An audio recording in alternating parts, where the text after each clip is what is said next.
እግዚአብሔር እንዴት ይፈርዳል? አንድ ግብፃዊ መነኩሴ ለገዳም መርጃ የእጃቸውን ስራ የሆኑትን ቅርጫቶች ሊሸጡ ወደ እስክንድሪያ ለመጓዝ በጠዋት ተነሱ። በመንገድ ላይ ታዲያ ትልቅ የቀብር ስነስርዓት ለማድረግ የሚጓዝ ህዝብ ገጠማቸው። ሟቹ ዝነኛ አረማዊ ገዢ ሲሆን በዘመነ ሰማዕታት በሺዎች የሚቆጠሩ ክርስቲያኖችን የገደለ ሰው ነበር። አሁን ዕድሜ ጠግቦ ሞቶ ነው። ቀኑ ውብ ፀሐያማ ቀን ነበርና የሀገሪቱ ዜጎች በነቂስ ወጥተው ገዣቸውን እየቀበሩ ነው። ይህን ያዩት መነኩሴ ጉዳያቸውን ፈጽመው ወደ ገዳም ሲመለሱ አሳዛኝ ዜና ሰሙ።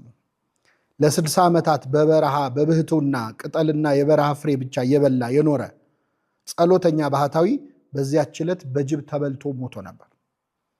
መነኩሴው እጅግ ጥልቅ ሐዘን ውስጥ ሆነው እንዲህ ሲሉ አሰቡ።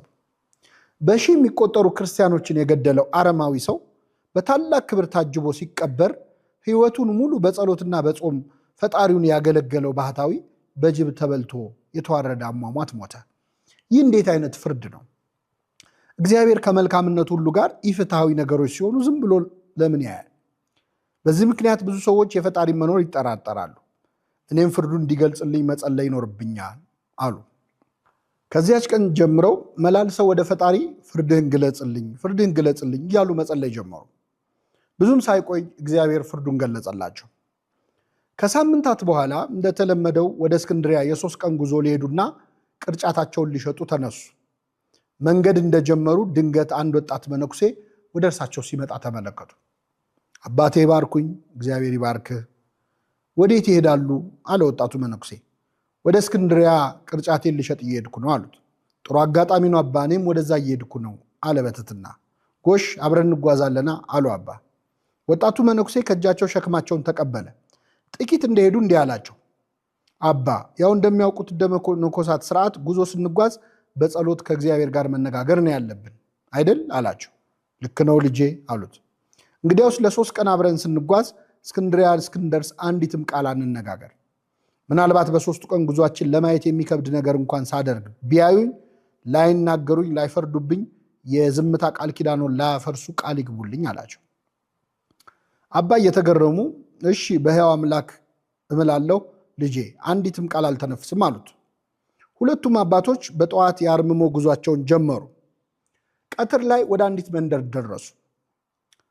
2 ወጣቶች እነዚህን መነኮሳት አዩአቸው። ከሁለቱ አንዱ ቅዱሳን አባቶቼ እያለ ወደ እነርሱ ሮጠ። አባቶቼ ፀሐዩ እስኪበርድ ድረስ እባካችሁ እኛ ቤት አረፍ በሉ አላቸው። ፀሐዩዋ እየከረረች ስትመጣ በበረሃማዋ ግብፅ ጉዞ በጠዋትና ማታ እንጂ በቀትር ስለማይታሰብ ጉዟቸውን ማቋረጥ ግድ ሆነባቸው። ስለዚህ 2 ወጣቶች እነዚህ መነኮሳት በክብር ተቀብለው ከቤታቸው አስገቧቸው። እግራቸውን አጠቧቸው። በቤታቸው ከትውልድ ትውልድ ሲተላለፍ የኖረ የከበረ እጅግ ውድ የብር ሳህን ላይ ምግብ አቀረቡላቸው። መነኮሳቱ በዝምታ ተመገቡ። ከዚያ ትንሽ አረፍ የሚሉበት ክፍል ተሰጣቸው። ትንሽ እንደቆዩ ወጣቱ መነኩሴ ቀስ ብሎ ወደ ምግብ ማብሰያው ክፍል ገብቶ የበሉበትን ውድ የብር ሳህን በልብሱ ደብቆ ይዞ መጣና አባን ጠቅሶ ጠራቸው። ተሰናብተው ከወጡ በኋላ አባ በቀሚሱ ውስጥ የተደበቀውን የብር ሳህን ሲያዩ ደነገጡ። መናገር ባይችሉም በልባቸው ግን እንዲህ አሉ። እነዚህ ደግ ወጣቶች በክብር ተቀበሉን፣ እግራችንን አጥበው መገቡን። እውነት ለውለታቸው ምላሹ ውዱን ንብረታቸውን መስረቅ ነው ብለው አዘኑ። ጥቂት እንደቆዩ የመስኖ ውሃ ወደ ተከማቸበት አንድ ድልድይ ደረሱ። ውሃውን ሲሻገሩ ታዲያ ወጣቱ መነኩሴ በብር ሳህኑ ላይ ካማተበበት በኋላ ወደ ወንዙ ወረወረው። አባ ግራ ገባቸው። እንዲህ ብለው አልጎመጎሙ። እንዴት ያለ ነገር ነው? ሳህኑን የሰረቀው ሊወረውረው ነው? እዚያው አይተውላቸው? ዝምታቸውን ሊያፈርሱ አይችሉምና ዝም አሉ። ሲመሽ ወደ አንድ ወጣት ባልና ሚስት ቤት ደረሱ። እንደ ቀኖች ወጣቶች እነዚህም በክብር እግር አጥበው አስተናገዷቸውና ማረፊያ ሰጧቸው። ባልና ሚስቱ የ2 ወር ሕፃን ልጅ ነበራቸው። በጠዋት ሲነሱ ወላጆች ሳይነሱ ወጣቱ መነኩሴ ቀስ ብሎ ሄዶ የተኛውን ሕፃን ገደሉ። አባ ሊያስጥሉ ቢሉም አልቻሉም። እየጎተተ ይዟቸው ወጣ። ጌታ ሆይ ምን አይነት ርጉም ነው! ንጹሕ ሕፃን ገደለው እኮ እያሉባቸው ወረደ። ምንም እንኳን አንጀታቸው በሐዘን ቢኮማተርም በመሃል ላይ የገቡበትን አርምሞ አፍርሰው ከግዝት ላለመግባት አንዲት ቃል አልተናገሩ።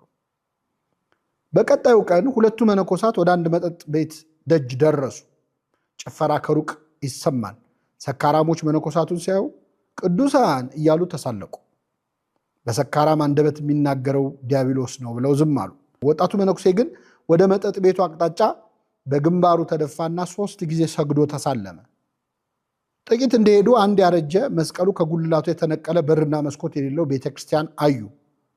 ወጣቱ መነኩሴ ድንጋዮች ለቀመና አማተበበት፣ ወደ ፈረሰው ቤተ መቅደስ ወረወረው። አባ ይህን ጊዜ መጠጥ ቤቱን ተደፍቶ ተሳለመ፣ ወደ መቅደሱ ድንጋይ ወረወረ ብለው በዝምታ ተንጨረጨሩ። አሁን 3ኛው ቀን ደረሰ። በጠዋቱ ወደ አንድ በሸምበቆ የተሰራ ቤት ደረሱ። እናታቸው የሞተችባቸውና በአጎታቸው እርዳታ ብቻ የሚኖሩ 5 ሕፃናት ተቀምጠው ያለቅሳሉ። አባ በርኅራኄ ለሕፃናቱ ምግብ ሰጧቸው። እሳቸው ከሕፃናቱ ጋር ሲነጋገሩ ወጣቱ መነኩሴ ደግሞ የሸምበቆውን ቤት በእሳት እያያያዘ ነበር። ሕፃናቱ ከሚነደው ቤት ሮጠው አመለጡ። ይህን ነፍሰ ገዳይ እስከ መች ታገሰዋለሁ ሲሉ የቆዩት አባ እስክንድርያ ደርሰዋልና በምሬት መናገር ጀመሩ። እስኪ ንገረኝ፣ ከዚህ በኋላ ዝም ልልህ አልችልም። መልስልኝ፣ አንተ ሰው ነህ ወይስ ሰይጣን ነህ? ምን ነው አባ፣ ምን አጠፋው አለ መነኩሴው። በዚህ 3 ቀን ውስጥ ምን ያላጠፋው ነገር አለ? በበረሃ ክብረው የተቀበሉንን ሰዎች የብር ሳህን ሰርቀ ወንዝ ውስጥ አልጨመርክም? እነርሱም መነኮሳት በቤታችን ተቀብለን ሰርቀውን ሄዱ እያሉ ይሆናል። ይህን መነኩሴው መለሰ፣ አባ ትልቅ ነገር እኮ ነው ያደረግኩላቸው። ያቀረቡልን የብር ሳህን ቅድመ አያታቸው ከጥንታዊ ቤተ መቅደስ የሰረቀው ጻሕል የቅዱስ ቁርባን ማቅረቢያ ነበር። መላው ቤተሰብ ይህን ሳያውቅ በዛ ቤት በብዙ ዘመን ሲቀባበሉት ነበር። በላዩ ላይ በላቲን ቋንቋ ይህ ጻሕል ለቅዱስ ኒቆላዎስ ቤተክርስቲያን የተሰጠ ነው የሚል ጽሑፍ አለበት። በዚህ ምክንያት ያንን ቅዱስ ንዋይ የሚጠቀሙ ሁሉ እስካልተመለሰ ድረስ በእግዚአብሔር ላይ ድፍረት ይሆንባቸዋል። የሞቱት ወላጆቻቸውም በዚያ ቅዱስ ንዋይ የተነሳ ነፍሳቸው ትታወካለች። እነዚያም ወጣቶች በጻሕሉ እኛን በማስተናገዳቸው ነፍሳቸው እንዳትጎዳ አዘንኩላቸው። ስለዚህ ሰረኳቸው።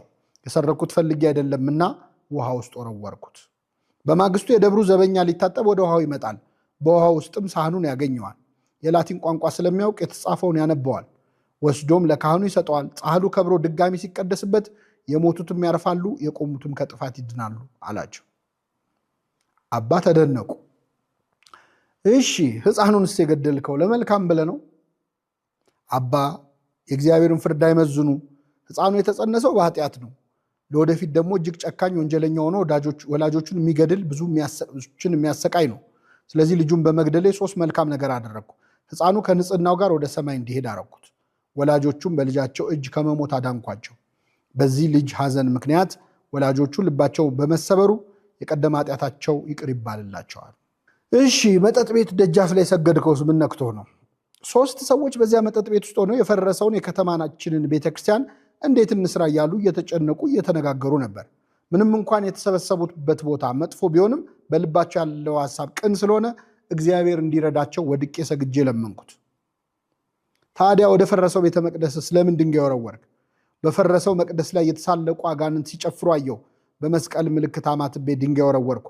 በዚያ ምክንያት አጋንንቱ በነው ሸሹ አለ መነኩሴው። አባ ቀጠሉ፣ የነዛን የሙት ልጅ የሆኑ ሕፃናት ቤት ስለምን አቃጠልክ? እነዚያ ሕፃናት እንደሚያውቁት ወላጆቻቸው ሞተውባቸዋል። የቀራቸው ንብረት ቤቱ ብቻ ነው። ቅድመ አያቶቻቸው የቀበሩት እጅግ ብዙ ሀብት ግን ከዚያ ቤት በታች አለ። ከቃጠለው በኋላ በቀረው ክፍል ለማደር ልጆች ሲገቡ የቀረውን ሀብት ያገኙታል። በቤተ ክርስቲያን ጠባቂነት ለሚያገለግል አጎታቸው ሄደው ይነግሩታል። በረሃብ መሞታቸው ቀርቶ በጥሩ ሁኔታ ያድጋሉ አለ መነኩሴው። አባ ምንም እንኳን ነገሩ ቢያስደንቃቸውም አንድ ወጣት መነኩሴ ይህን ሁሉ እንዴት ሊያውቅ ይችላል የሚል ጥርጣሬ ያደረባቸውና አንተ ማነህ አሉት። የእኔ ማንነት ይቆይና እርሶ በዚህ ሰሞን መላልሰው ፈጣሪን የጠየቁት ነገር ካለ ይጠይቁኝ ይንገሩኝ አላቸው። እኔማ እግዚአብሔር ወይ ፍርድህን አሳየኝ ብዬ በምድር ላይ ስለሚደረጉ ኢፍትሐዊ ነገሮች ጠይቄው ነበር አሉት። እግዚአብሔር ሰማይ ከምድር እንደሚርቅ መንገዴ ከመንገዳችሁ ሐሳቤም ከሐሳባችሁ የራቀ ነው ብሏልና ፍርዱ አይመረመርም። ለመላእክት እንኳን ያልተገለጸውን የእግዚአብሔር ፍርድ እንዴት እርሶ በሰው አቅም ሊመረምሩ ይፈልጋሉ? ጸሎቶን ሰምቶ እግዚአብሔር ያዩትን ሁሉ እንዳደርግና ፈቃዱን እንዳሳየት ላከኝ አላቸው። ቅዱስ ዑራኤል ለዕዝራ እንዲህ አለው፣ የምትፈርስ የምትበሰብስ አንተ የማይፈርስ የማይበሰብስ የሕያው እግዚአብሔር ፍርዱን ልትመረምር አትችልም። ዘ ፓትሪስቲክ ሄሪቴጅ ቡክ 2 ላይ ነው ያገኘሁት። ይህን ታሪክ ትንሽ የሚመስለው ታሪክ በ1747 የተጻፈው የቮልቴር ዛዲግ ላይ አንብቤ የታሪኩ ሞራል ደስ ቢለኝም የዞራስትራኒዝም ነበርና ለቤተክርስቲያን አይሆንም ብዬ ትቼው ነበር። ለካ ይህ ታሪክ አስቀድሞ በመነኮሳት ታሪክ የተመዘገበና በዚህ መልኩ እስከ 4ኛው እስከ 5ኛው ክፍለ ዘመን በወርቃማ የምንኩስና ታሪኮች ውስጥ ተመዝግቦ አገኘሁት። ባየነው በምናየው ሁሉ እንዳሻን የእግዚአብሔርን ፍርድ በምንደመድምበትና በምናብራራበት በዚህ የደፋር ዘመን እንዲህ ያሉ ታሪኮች ልጓም ቢሆኑን በሚል ተርጉሜዋለሁ።